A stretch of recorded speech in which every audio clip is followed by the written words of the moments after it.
You asked, so I deliver. So what we're going to do is make homemade chili. So to get started with this, we're going to go ahead and add these 3 dry chilies to 2 cups of water. We're only going to rehydrate them for about 2 to 3 minutes.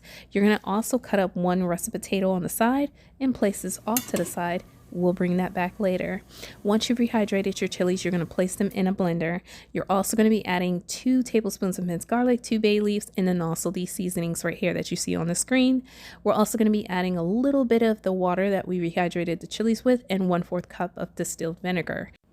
Go ahead and blend that. While that's blending, remember, like I said, we're going to bring back those russet potatoes and add that to that water that the chilies was hydrated in.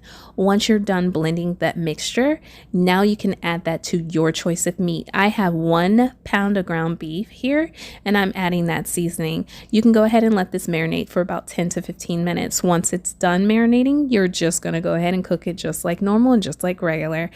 Go ahead and cook this for about a good 15 to 20 minutes. And once you've done that, I'm going to go ahead and add some yellow onions. It's a half a yellow onion and a half a green pepper to this chorizo mix. And then from that, once the onions and green peppers have come to a translucent color, now I'm going to add the potatoes. Now the potatoes only need to be cooked for about a good 10 to 14 minutes. They're not going to be completely hard, but they're going to be soft. And then once you've done that, you're going to add 4 eggs and some shredded cheese to this mixture, and then just go ahead and blend it up. And once you see that the egg has cooked and the cheese has melted, put that off to the side. And then what we're going to do is, to this pan, we're going to add a little bit of vegetable oil, and we're going to cook up some yellow corn tortillas. And from there, enjoy.